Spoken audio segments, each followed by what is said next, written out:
Well, we had a conversation last week with the tall ships organizers and everything, but we actually have the folks who took part. So I'm here with two of Antigua Barbuda's youngest sailor, Jemiah and Tajanika, as well as the project manager, Daniel Holsworth, who's on Zoom. So let me say good morning to you, Daniel. Hi. Hi, how you doing? All right.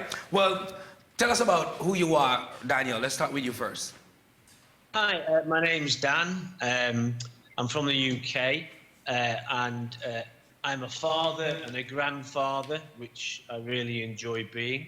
I do work for Merseyside Police, but this project was a cooperation between the Liverpool Commonwealth Association and the Merseyside Adventure Sailing Trust, and there was a lot more people who got involved to help make this happen. That's me in a nutshell, really. I'm a volunteer who has been to Antigua several times. The first time I came over was with Team Rubicon back in 2017 after Hurricane Irma and Maria smashed the islands, and that's where my love for your island and your people began. All right, I love the sound of that. Now, Jemiah and Tajanika, how did you all get involved in this initiative? We can start with you. Well, I heard about it from my boss. So we were out sailing one night. She's like, would you ever travel, like, for a month? I was like, yeah, I might. I'll think about it. And then she's like, well, there's this opportunity, the Tall Ships event, and then it just went from there. What about you, bro? Well, I sail with the Caribbean Foundation since 2019. So when the opportunity arose, it was one that was pushed towards me to be able to branch off a bit and get involved in something a bit different. Take us to how the journey, take us through the process of how everything started. Yes, you went sailing, yes, you sailed with whomever, but okay, you decided, you accepted. What happened next, man? A whole lot of traveling. Oh my God, a whole lot of traveling. First we went to the UK, and then we had to get down to the Netherlands and then to the Belgium. But it may just sound like 3 countries, but it was a whole lot of traveling, not a lot of sleep. And what about getting prepared to be on one of those tall ships and sailing? Well, because we kind of had knowledge in sailing already, it was basically easy for us to just adapt to what was going on. So it wasn't that hard, honestly. What is it like for you, bro? Well, for me, it wasn't really that hard. It's more or less a case of trying to figure out if it's going to be cold, if it's going to be hot, because the temperatures can vary. So more or less packing for those conditions. Otherwise, it would have been just a case that what comes through. All right. Daniel, now working along with these two, tell us how it was for you. Can I say hello to them first? Hi, guys. He said hi. Hi. We had a wonderful time with Tajanika and Jemiah. They were great ambassadors for Antigua and Barbuda. Beautiful young people. The parents should be very proud of them, and they made a great contribution to everything that we were doing. And they gelled so well with the other young people on board the vessel, because we had John and Sophia from Liverpool, and we also had Georgia from the from Australia. And you know, they did themselves proud. They did a great job. I'm hoping that they thoroughly enjoyed it, and that they'll be great ambassadors for what we want to do next. And we want to take more young people from Antigua and Barbuda to join the tall ships race in 2023. And I'm going to be looking to Janica and Jemiah to help with Charlotte, who runs the Wish Foundation, to find us some more young sailors. All right. Now, what got you interested in sailing? If I'm being totally honest, I had a boyfriend that sailed. I was like, okay, I can get to see you often. I'll come sailing too, but then fell in love with sailing. And then fell in love with sailing afterwards. I'm just playing. Yeah, so then I just fell in love with sailing afterwards, and it became my hobby, and now it's my job. So imagine that. Imagine that. Imagine that. What about you, bro? Well, same back in 2019 as well, actually. My dad was the one who was around in English Harbour as he worked around that area, and he met a few people from the National Sail Academy. They told him about the program that they were offering for the Saturday sails for students who were willing to just come and learn a bit free of charge. And that's how I got involved.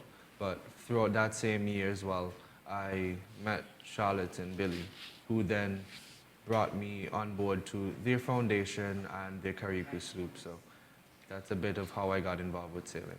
Okay, and we spoke about the traveling part of things. Now, tell us about the experience on the ship, seeing other tall ships and the whole setup and everything. Seeing the other tall ships, oh my God, it's like, it's no other. They're huge, they're colorful, they're pretty, and then the people that were on board, they were so nice. They allowed us to take a tour of their ships, gave us all kinds of souvenirs, have some bands in my hand right here.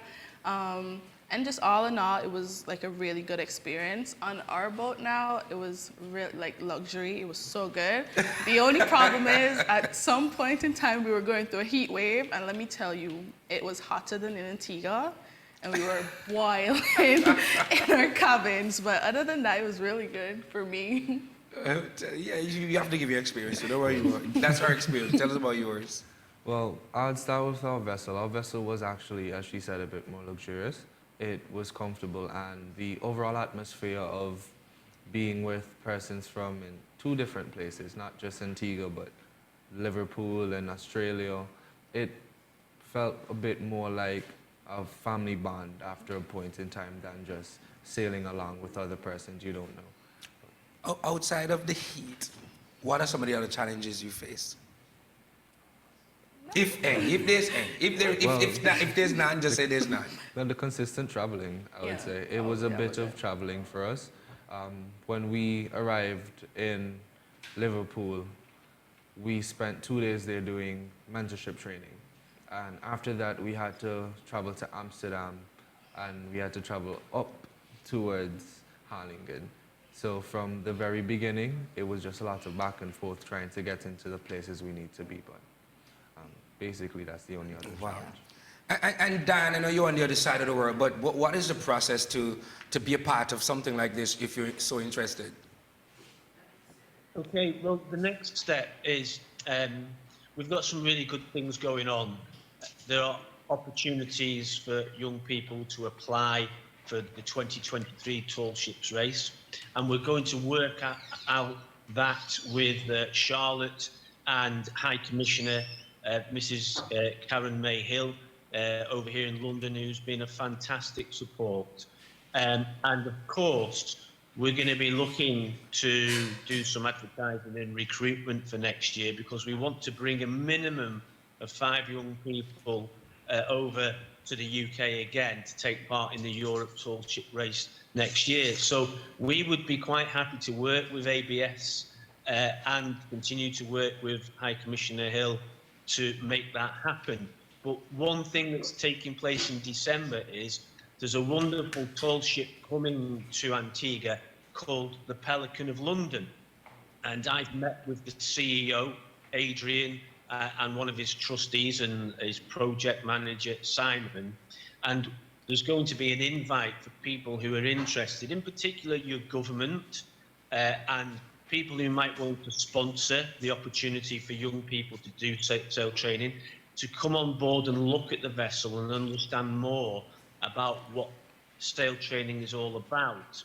And one of the key things that we're working with right now is, because the Pelican of London brings about 30 students over from Europe, they spend 3 weeks of their time in the Caribbean ashore at Costa Rica.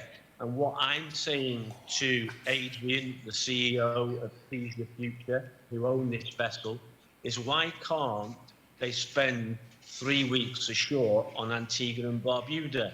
And then the vessel is free for 2 to 3 weeks to deliver sail training to young people from Antigua and Barbuda. So you don't necessarily have to do all that traveling. The boat comes to you and we make it available if we can raise the funds to deliver sail training for your young people in Antigua and Barbuda, so that they can develop pathways and we can help develop pathways into the blue economy. And if you look at what Tajanica is already doing, she already works in the blue economy because she's a professional instructor at the National Sailing Academy there in Falmouth. And she's already mentoring young people. So too is Jemiah with the work that he does with the Wish Foundation when he's sailing.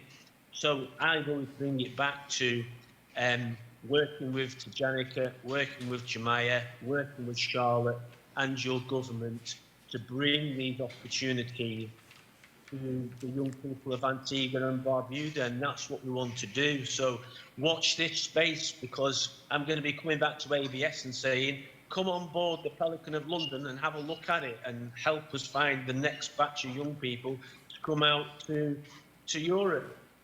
All right, well, I'll start my training from tomorrow, and I'll be ready.